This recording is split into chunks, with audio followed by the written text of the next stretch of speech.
And on the interview segment for today, we examine Osun States in transition and the Oyetola years with lawyer and political analyst Ibrahim Lawal and the former chairman of the Nigerian Union of Journalists, NUJ, in Osun State, Kehinde Ayantoji, as our guests. Welcome to Politics Tonight. Stay with us. Let's begin with preparations towards the 2023 elections. The Independent National Electoral Commission, INEC, has assured Nigerians that it will recover from the recent attacks on its facilities. Speaking at the induction retreat for resident electoral commissioners in Lagos, INEC Chairman Professor Mahmood Yakubu said it is the responsibility of the commission to conduct elections. Professor Yakubu assured Nigerians that they will recover from the attacks as the lost materials will be replaced, but there is a limit to our ability to keep replacing lost or damaged items in just 86 days to the general election. The INEC chairman gave the same assurance during a meeting with the African Union Special Pre-Electoral Political Commission in Abuja.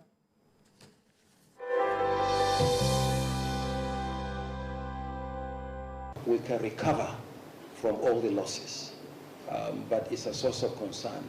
They shouldn't be allowed to continue.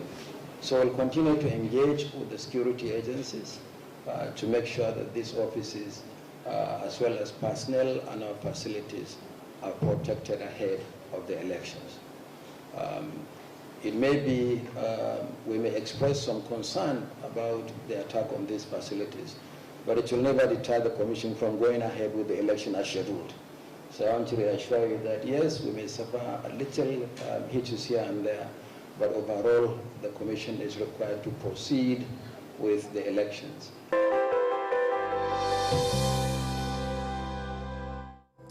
The Presidential Campaign Council, PCC, of the ruling All Progressives Congress, APC, has launched a crowdfund app aimed at mobilizing funds for the campaign of its presidential candidate, Bola Tinubu, and his running mate, Senator Kashim Shettima. The crowdfunding app, called Bless Me, is targeted at APC supporters and members who are ready to support the party's presidential ticket. At TVC News, Ademola Lawrence was there. Of the 1999 Constitution prohibits political parties from having assets or funds in foreign countries. It states that no political party shall hold or possess any fund or other asset outside Nigeria or be entitled to retain any funds or assets remitted or sent to it from outside Nigeria. To stay on the side of caution, APC has unveiled a crowdfunding app called Bless Me for our supporters and members who are ready to support their ambition. In a colorful atmosphere, members of the APC Presidential Campaign Council arrived one after the other. Noticeable among the dignitaries in the Campaign Council is the vice presidential candidate of the party, Kashim Shettima. Your Excellency, sir. In his speech, the former governor of Borno State explained that the app will afford Nigerians the opportunity to back their preferred presidential candidate, who is reputable for assembling the best crop of administrators. It's quite amusing when people talk about reducing poverty. We don't need to reduce poverty. We need to eliminate poverty because we have no business being poor at initial. Your Excellencies, distinguished ladies and gentlemen, I seek your support to redouble your efforts toward ensuring that adequate funds are raised for the entire electioneering process while maintaining the highest form of ethics and moral standard expected from us, and in adherence to lay down laws and regulations, especially what the Electoral Act is amended. That he doesn't need an election. Governor Babajide Sanwo-Olu says the crowdfunding will reduce the influence of money bags, give more citizens a sense of belonging, and deepen democracy in the country. We are bringing the team together to set out an agenda that will take this country forward, that will provide jobs for our youth, that will give us the opportunity and will make our country stand in the Committee of Nations and be able to take its rightful place. And life can be a lot more meaningful to everyone, and we can create an ecosystem where businesses grow, they thrive, and they do well. For many here, The 2023 general election is very critical to the existence of the country, so the nation must get it right by choosing the right person who has the capacity to bring smiles on the faces of Nigerians. Ademola Lawrence, TVC News, Lagos. All right, in Osun State, Senator Ademola Adeleke has promised to work closely with members of the State House of Assembly, mostly dominated by opposition All Progressives Congress APC, to deliver on his administration's 5-point agenda.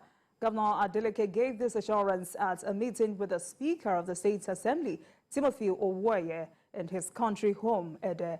The governor said he needs the cooperation and support of the legislature to deliver his campaign promises. Governor Adeleke, who took controversial decisions after his inauguration, described the legislature as a critical arm of government that play important roles in efforts to deliver good governance to the people. Owoye assured the governor of the readiness of the legislature to support his administration to deliver on its promises.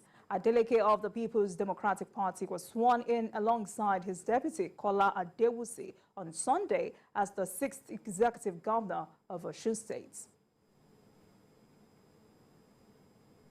Let's take a short break, and when we return, it will be time to speak with a lawyer and political analyst, Ibrahim Lawal, and the former chairman of the Nigerian Union of Journalists, NUJ, in Osun State, Kehinde Ayotuji. Stay with us.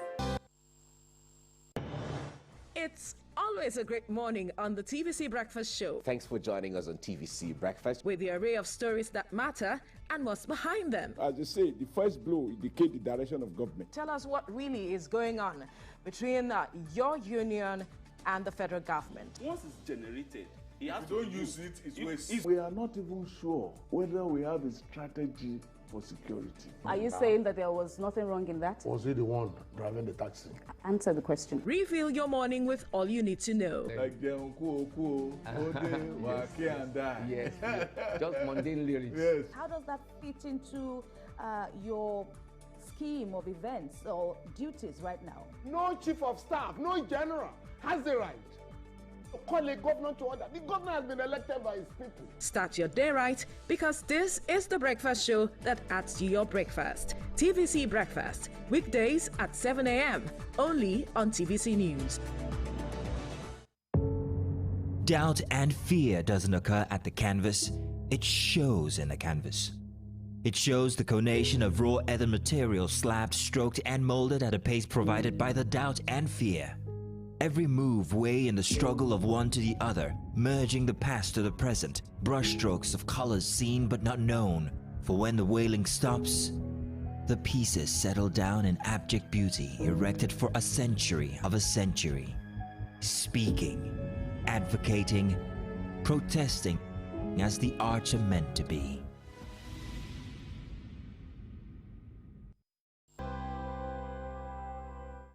Welcome back. You're still watching Politics Tonight, digging beyond the headlines. Now to our interview with the guest of the day.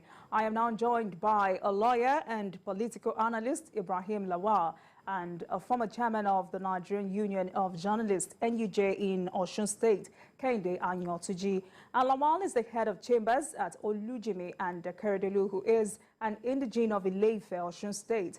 Ayotuji is the immediate past senior special assistant to former governor Adegboyega Oyetola on student affairs and social mobilization. He is also a former chairman of the Nigerian Union of Journalists, NUJ, Osun State Council. Thank you for joining us this evening, gentlemen. Thank you so much. It's a pleasure being here with you. All right. It's a new government in Osun State, and also a change of power from APC to PDP. Tell me, how significant is this? Well, I thank you once again for giving me this opportunity. It's a constitutional matter that every governor will use 4 years as enshrined by the Constitution.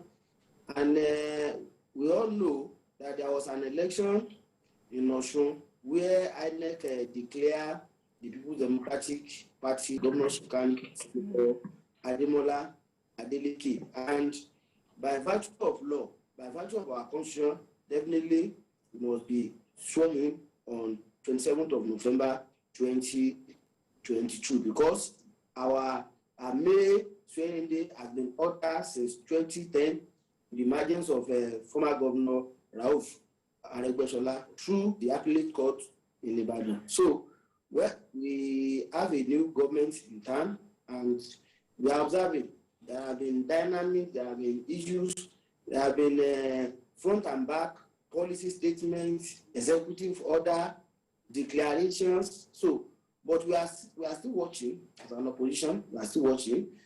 Yesterday there was a little violence. Yesterday there was also a little violence. But today the situation didn't appear calm, and we hope that the situation will continue to be calm and peaceful. So far so good. We are not disturbed as opposition party in the state presently. All right, so as someone who served in that administration, how would you describe this administration of former Governor Oyetola in Osun State? Well, let me just say, one of the best things that has happened to Osun State in history is the administration of Governor Oyetola. I can describe him as an enigma, a blessing to the state, because when you look at his administration from beginning to end, a very peaceful administration, an administration that delivers on its mandate, an administration that refused to borrow, even in the face of severe economic pressure. He refused to borrow, and he has made his landmark through infrastructural development, health sector intervention, and above all, in the of Osun, he left 14 billion in the purse of the state. No government, I doubt, I stand to be corrected. I doubt any governor has left such good amounts in the purse of the state without owing the workers' salary. And we thank God, I can describe it as a successful administration.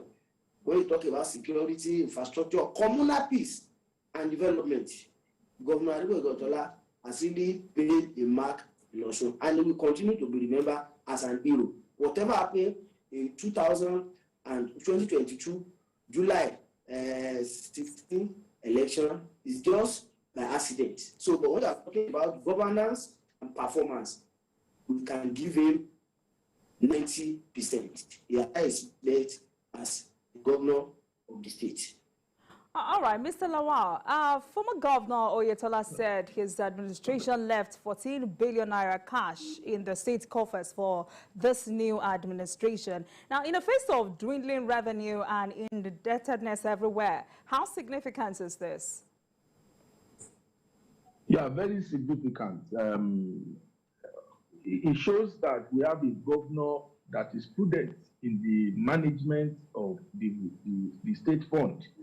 It is an open thing for everybody that the economic situation in Nigeria generally is low, and that a lot of state resort to borrowing, to finance infrastructure, even to pay salary.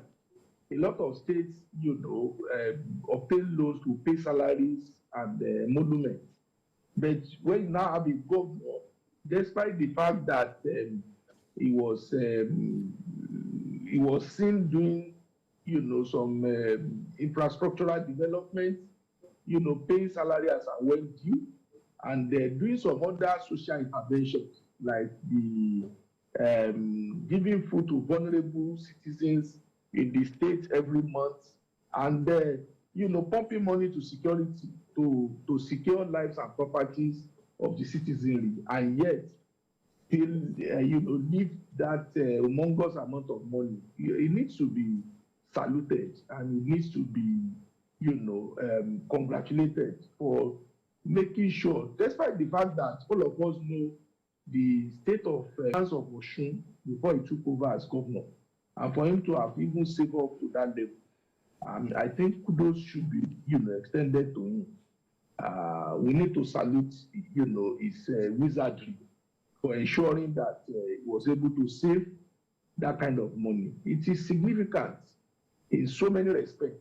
Significant in the sense that the government that is starting now will not start from zero level. They are starting with a substantial amount of money to face the challenge of governance.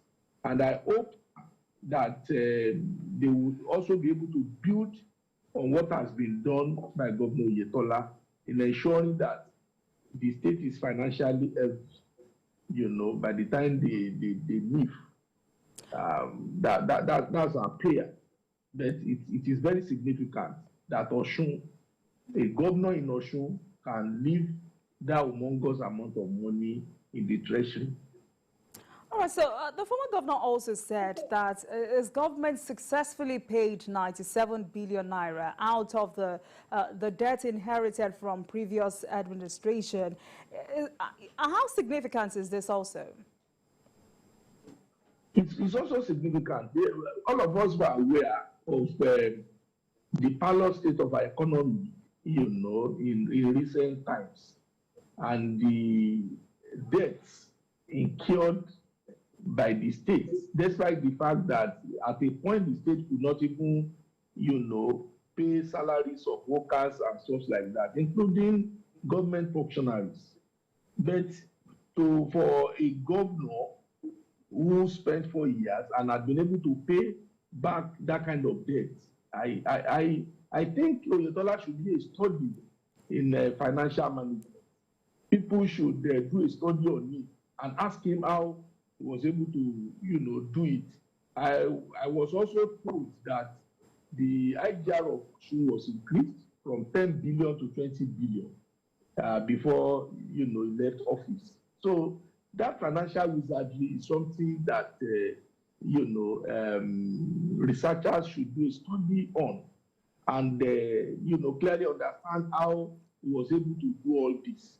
He paid back debt, and he saved money and embarked on projects without borrowing. I think it should be a study in, public administration. Such persons should be commended. The former governor should be commended for his prudence. And I know that, part of the issues, some people have against him is zero tolerance for prolific cases. You have to convince him before he spends money. And maybe that's what some people, hold against him. But the reality about human management and the public service is that you should be able to harness resources in such a way that it will be to the benefit of the majority of people. So I think it is a wonder, if I may put it that way, for a governor who had paid back substantial part of the debt owed by the state, who had embarked on projects without borrowing, and also left 14 billion in the covers of the state. All right. I think it should be saluted. It should be congratulated for achieving that feat. It's a feat that cannot be wished away by anybody. All right, so before I go to Mr. Lawal, talking about prudency and this claim of not borrowing funds, I would like to know, why do you think other state governors are not emulating this kind of stride? And for you, is it possible to govern effectively without borrowing loans?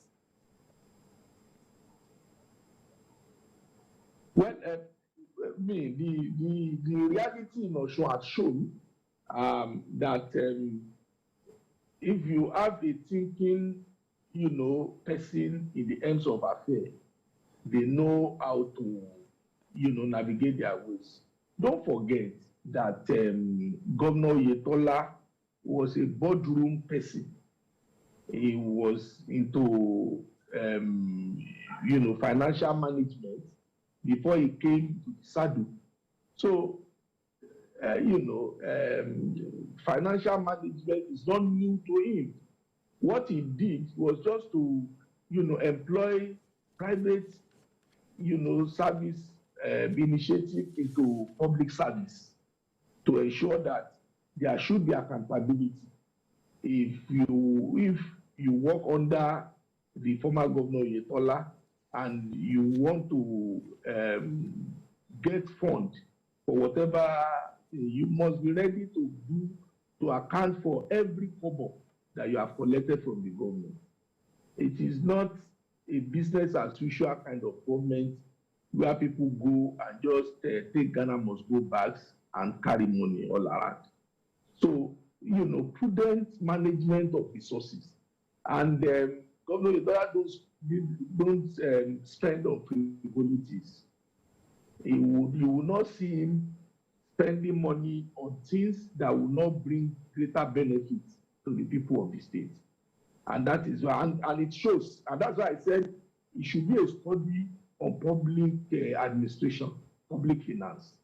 The researchers, those who are academicians and what have you, should also do research on him, to achieve the feat he has achieved. I think there is need for a study on it, and I think he is best suited, to also explain the way or tell us the way he was able to do it. And I think that one of the reasons too is, maybe his ability to attract people of like minds, people who share in his vision, to ensuring that the resources of the state was prudently, managed. So I think all right. It boils down to the fact that he was prepared for governance. He knew what he wanted to do in government and how to solve the myriads of problems, particularly financial problems, of the state. In fact, let me give a confession.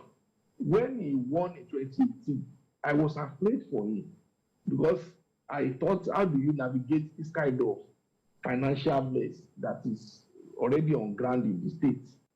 I didn't envy anybody that wanted to. In fact, if they give me governorship as at that time, I won't. I will not, take it. I will not take it for anything because I was afraid of the financial mess the state was as at the time he took over as governor of the state. But alas, he had proved the naysayers wrong, including me, that good preparations brings good results. So Governor Oyetola should be commended for what he has done. And I think that other states should also emulate and move closer to him and know how he was able to navigate his way, from a backwater state to a state that could also live, something reasonable for a new government to take off. I think it is a fantastic thing that has happened to my state of birth. All right, gentlemen, let's take a short break and we will continue with this conversation after the break. Please stay with us.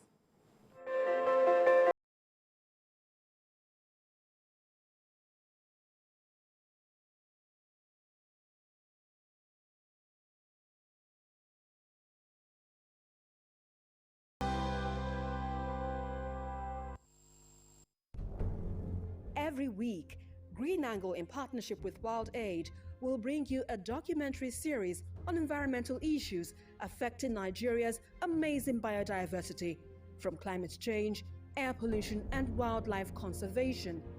We will be traveling across Nigeria to give you on-the-ground report of the issues affecting our environment. It airs every Saturday at 4:30 p.m. only on TVC News. The National Assembly is a busy place. As the bastion of democracy, it is a place where bills are presented, motions debated, laws made, and the yearnings of the people are laid bare. Come with us as we take you through the workings of the National Assembly. We take you through plenary, committee meetings, and probes, all to ensure smooth working of the democratic process.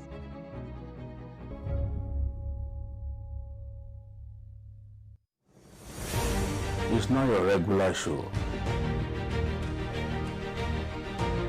It's an online interactive session where we share my views on the everyday issues that cut across politics, security, health, current affairs, governance, and so much more. I am passionate about our country, I choose to support any conversation geared towards building a better Nigeria. I am Babajide Kolaji Otitoju.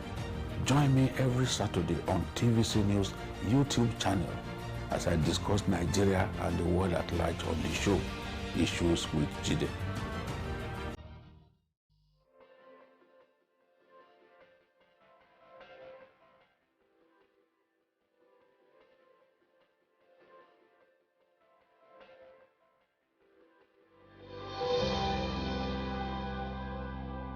Welcome back to Politics Tonight, and I still have as my guest lawyer and political analyst Ibrahim Lawal and former chairman of the Nigerian Union of Journalists in Osun State, Kehinde Ayotunji.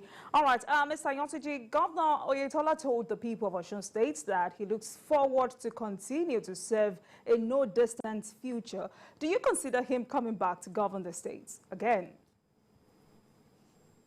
Well, let me say this, that for those who love Osun State, we all agree that what happened in July 2022 was a surprise to all Progressive Congress as a political party, because we did all what we could do to win that election. We campaigned in all the local governments in Osun State. We engaged virtually all the feasible groups that we have in Osun, the stakeholder, the traditional rulers. So we did all what we could do. But as the situation we arise, we discovered that that election has some issues, which is currently before the tribunal, and the governor has said it consistently, because he's a man that believes in God, and he's a man that believes that we won that election. We are not predicting the outcome of the court. I want to say that as one of the people who served in the last administration, and as one of the people who participated actively in that election, and also as one of the people that have been monitoring the case in the tribunal, we are very confident that by the grace of God, on the strength of our case and with the law that we have in Nigeria, we have confidence that Governor Oyetola is going to come back as a governor, because you all know that the vision of the law is that election started from the nomination to the publication of the candidate names, from the candidate names to the notification of election. And on the election day, the most critical aspect of election is accreditation, which is now an issue that we are contending in tribunal. And the portion of the Electoral Act 2023 is that where there is no accreditation, the law assumes there is no election. So I would like to go for that. I'm not a lawyer, but 2022 Electoral Act is very clear.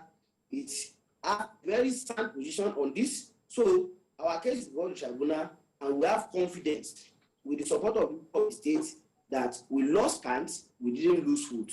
And by the grace of God, through the judiciary, you will come back as the governor. All right, you are the immediate pastor, senior special assistant on student affairs and social mobilization. Osun State ranked 36th in the recent West African Examination Council Performance Index 2021. What could have gone wrong? Well, this is the issue we have been reviewing and contending with in the last 3 months that they have released the report. But as we have said severally, this problem did not start today. And you must equally understand what we meant on ground. We met an education policy that was configured against the national education policy. We have to do several interventions, to damage things may be so easy. To repair and make it work again is a very huge and difficult task. So it is also not a thing of joy, because when we are talking about investment on education in the city of Osun, Governor Oyetola invested in education reasonably and substantially. So, and when you do all your best to make sure that we have quality education, because Governor Oyetola value education from the primary level to the tertiary level. He value education, and we invested the best that we could do on education. So it's a surprise, but what I want to say is that it is not a new problem. It's not a fresh problem. It's a problem that we have been contending with. And when you see what we meant on ground and we try to reply it, definitely we must counter a true challenge like that. All right, let me direct my next question to both of you. Governor Adeleke has taken some tough decisions after assuming office. What do you think is the implication of this? Pardon me, I can't get you. All right, I said Governor Adeleke has taken some very tough decisions after assuming office. What is the implication of some of these decisions? Well, I think the decision taken by the new governor is just a flash in the teacup. We have not had a follow-up to whatever decision he has taken. Maybe, when you get to office, you want to assert yourself and say, I am in charge, even without looking at the critical aspect of it. I've also listened to the spokesperson. Trying to say that they have not taken any decision. What they have done is to set up a committee to review. And it is also my contention that if you know you want to set up a committee, why don't you get a report before you begin to act? I think the governor, acted erroneously, without getting his facts before, making such pronouncements. But I want to excuse him. Maybe it is just the fury of office that had allowed him to take, such decision. Because it is so strange that a governor will use an executive order to undo a decision that had been taken legally. Governor Oyetola signed for 4 years, and whatever he does within that period is presumed to be right. If you now want to set it aside, you must now go, in a way that would, it's either you go to court or you go to the House of Assembly to legislate against it. You cannot use executive order to undo a legal, something that was legally done, by law. So that's the thing. So, but I want to excuse the government that what he did in the first day was nothing but a gaffe, and I hope that it won't repeat itself. Governance is about thinking through a decision before you decide to do whatever you want to do. What I have seen or what I have heard the governor did for the first day was not a product of deep reflection, and I hope that in the coming days, there will be an informed decision by the government before it is announced to the world. So the government should try as much as possible to make policies that will engender peace and not policies that would, upturn the relative peace enjoyed in Osun. So that's just the thing. So I have not seen any tough decision, but a flash in a frying pan. But then some of those decisions he took were decisions he had already said he would take as soon as he assumes office. So why would you say that these policies or these decisions are not deeply thought about? Because it is bizarre to say that because you have won election 6 months before the expiration of time of your predecessor, that you expect that the governor should go to sleep because he lost the election. He should not also work and do any other thing because you have become, you have won, governorship. It doesn't work that way.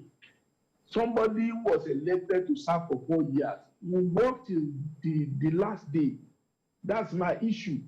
And for you to now begin to undo, even if you want to undo what has been done, you should do it. It has to be methodical. That's what I'm trying to put across to you. The fact that you have promised that whatever they do after you have won election, the premise is wrong. That's what I'm saying. You cannot say because election was done 6 months before your takeover, the government that was in the saddle should go and sleep. The state should be grounded because you have won an election. It does not. It should also do an executive order to say you should not have paid salary for the since July, since he has now reminded opinion. That's the implication of what you are trying to say. All right, but you know these. But you know these decisions and policies are product of executive orders. So I'm wondering why you would say these are not these decisions are not based on executive orders. These words. You said that these decisions are not based on executive orders, which a lot of people would disagree with you. That decisions are not based. Well, I'm saying that you cannot use an executive order to undo a legitimate act. An executive order, the way it is used, it emanates from the US and it is sparingly used by the President of America, is to introduce policies that is yet to become a law or a bill to the National Assembly.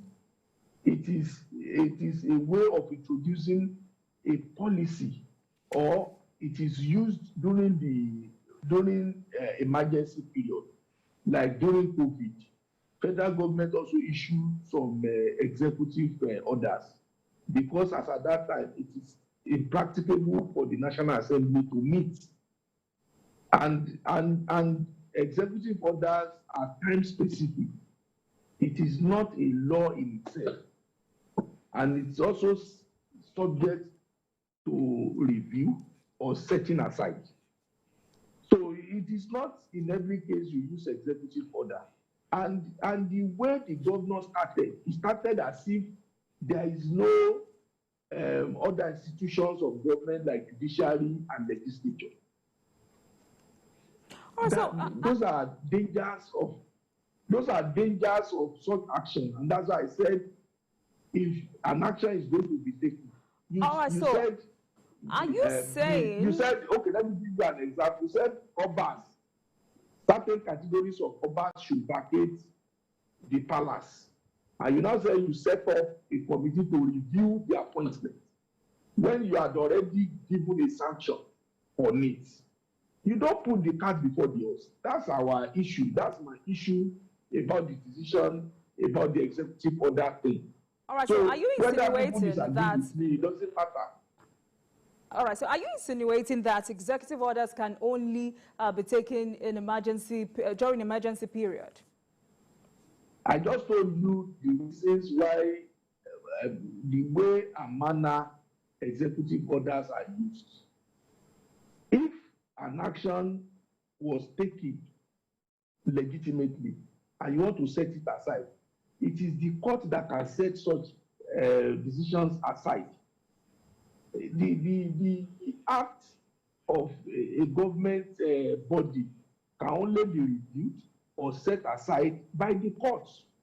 There are division of labor. You don't usurp the power of the courts. The judiciary is there to review, administrative decisions. That's what I'm saying. In matters of chieftaincy, it is governed by the chieftaincy law of the state. So if there are issues about chieftaincy, the recourse should be added to the judiciary, should be added to the courts. You cannot undo that by executive order. That's what I'm trying to put across. All right, then. Mr. Ayontuji, let me get your reaction on this. The governor has suspended the chairman and members of the state's independent electoral commission. Now, I would like to ask you, what is the implication of this, considering the critical role of this agency? Well, as I rightly said, it's important for this government to exercise patience and understand that this is not a family affairs or private business. We are talking about government. A government that is responsible for the security and welfare of over 4 million people. There is need to engage people, to do consultation. Now, one of the problems I have with that is that I don't know how you will just concluded that they send the petition. We have not even investigate this petition. We have not even find out. If eventually you now discover that this petition is baseless and you have already suspended, you have already punished people on information that are not true, information that are not valid, are you also going to reverse that suspension? And that's why I say that they are too early in taking decision. It is very, very important, especially decision that has to do with our law. OSEC is a statutory commission. All the members of OSEC, especially the board members, they will pass through the State of Assembly before they can be confirmed as a member. And since it's a statutory commission, you must be very careful in suspending. You may not like their face. When Governor Oyetola came to government, it is not that all the people that he met there were his friends or his political associates, but it's a question of law. We met people in Judicial Service Commission, we met people in all virtual statutory commission. We have no choice than to leave them. What's the question of law? And what they wanted to prevent was that there was a ruling on Friday, and parties have challenged the ruling at the appeal court.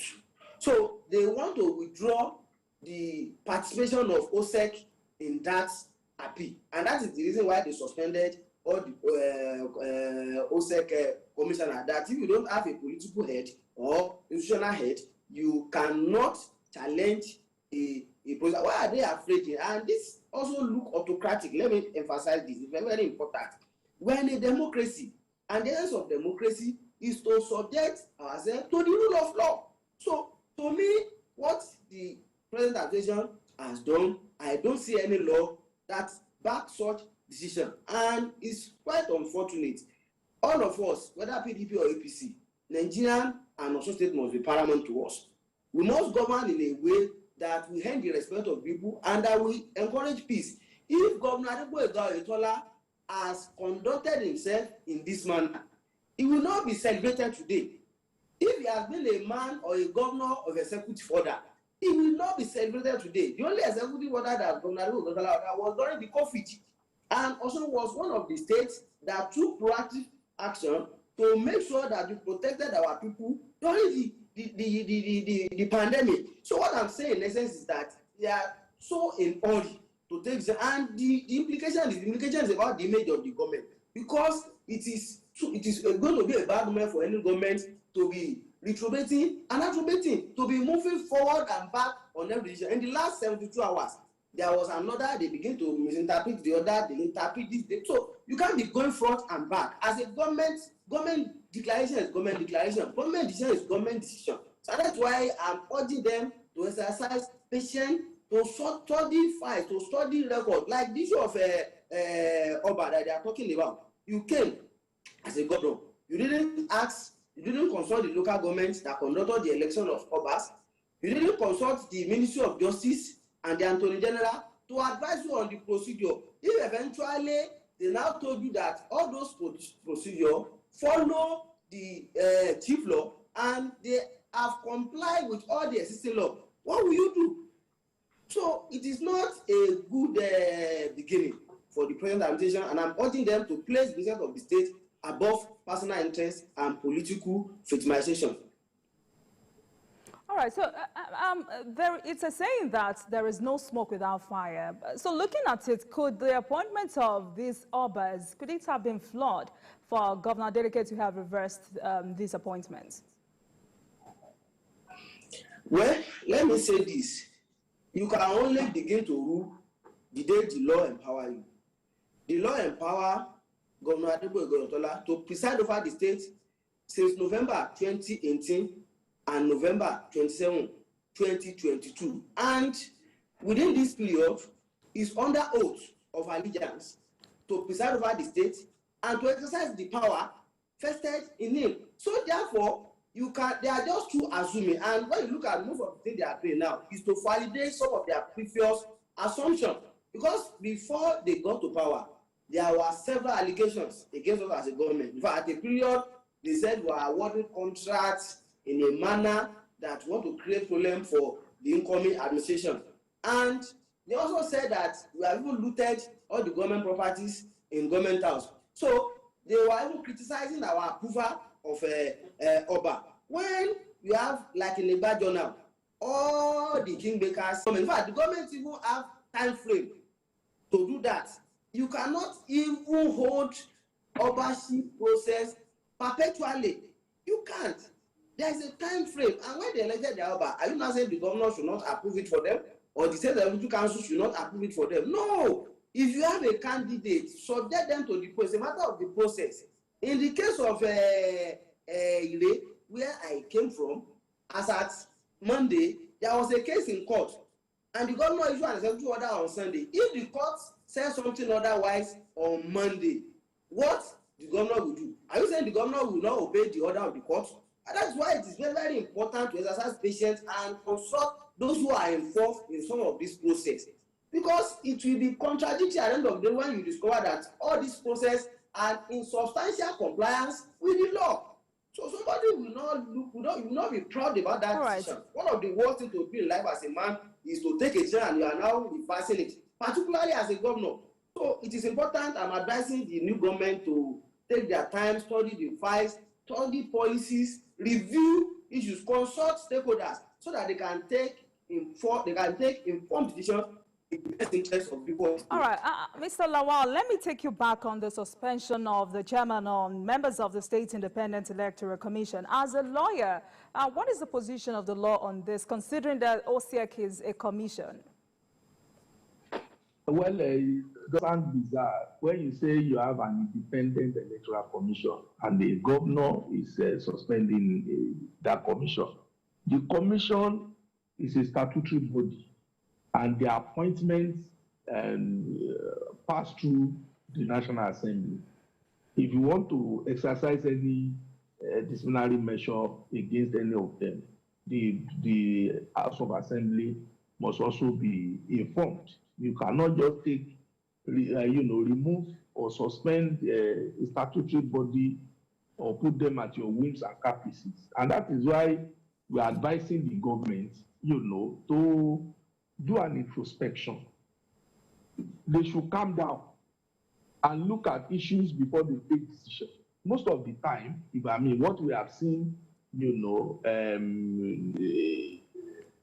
few days ago is taking the decision before looking at the reason why we have to take this decision. So to me, the law does not support the decision of the government. Suspending every of the members is like taking away, particularly when there are issues about the election. The governor needs to, tread softly. I remember when Ogbeni Rauf Aregbesola took over, the reign of governance in Osun, there were local government executives. Even the OCA was also there. Rauf did not dissolve or do anything to stultify local government administration until their time has elapsed. There were cases until they finished it at the Supreme Court. There was the governor then, Ogbeni Rauf Aregbesola, could not tamper with the local government. But this Oriori, we want to have control of local government at all costs, who now, give room for decisions that are not correct in law. In fact, what the governor did in his first day is to attract a lot of cases for the states. he has succeeded in, creating mitigations for the state. Because almost all the actions are challengeable. Almost all the actions. And that is not, that is a wrong start. All right. It's a wrong start as far as I'm concerned. And that is why we are advising them to let's talk about, gentlemen, let's talk about electoral laws. The election that brought Governor Adeleke still being challenged in the court, at the tribunal rather. Now, what's the implication of this for the polity? For what? For the polity. What's the implication of this for the polity? The election that... considering that the governor has been sworn in, but the case is still at the tribunal. Yes. The framer of the Constitution, which is the ground law, identifies the situation where anybody that is dissatisfied with the conduct of election has a right to approach the tribunal to ventilate his views. And this, I would like you to go straight to the point. What is the implication of this on the system? What is the implication of this? The governor has been sworn in, but the case is still at the tribunal. That's what I'm saying. There is no implication. The governor should continue while he awaits whether. But the only implication is that he was not actually sure whether his 4-year mandate is certain or not until the final determination of the matter. All right, thank you. At the tribunal and the Supreme Court. All right, thank you. Mr. Ayantiji. You cannot with all certainty say that. All right, Mr. Ayantiji, kindly react to that. What is the implication of this on the system, considering that the governor has been sworn in and the case is still at the tribunal? Well, definitely it's going to affect the governor because, we have experienced this in 2018, and that is why we always count those periods that we were in tribunal as part of the period that we are a little bit challenged. Definitely, there's no way it's not going to distract the government a little bit, but it's a matter of law. It's a matter of law, and it's a matter of integrity of our institution. So, going to tribunal by our parties, not to distract anybody, is to prove to the entire world that in natural sense, we won that election, and to also strengthen our electoral institution, because the base of democracy is electoral institution. The moment we lose the sanity of our electoral institution, we have lost democracy. So, and as a Democrat who believes thank you very much. In democracy, we must strengthen that. Thank you very much, Mr. Ibrahim Lawal, political analyst and lawyer. Also, former chairman of the Nigerian Union of Journalists in Osun State, Kehinde Ayotuji. Thank you very much for joining us on the program tonight as we look at Osun transition crisis and the Oyetola years. Thank you very much. And that marks the end of today's episode of Politics Tonight. But the conversation continues from here. Get in touch with us on Twitter at TVC News NG and at Olajumoke using the hashtag Politics Tonight. We're also on YouTube at youtube.com/TVC News Nigeria. Join us for the repeat episode at midnight and tomorrow for another edition of Politics Tonight, digging beyond the headlines. I am Olajumoke Olatunji. Goodbye. Is a paid presentation by ShopX TV. Black Friday is here, and ShopX TV is proud to bring you a very special offer. We all know the benefits that come from eating a healthy, balanced diet, but sometimes that's not always easy. Until now. ShopX TV is proud to introduce the NutriBullet, the must-have kitchen item of the year. Here's how it works.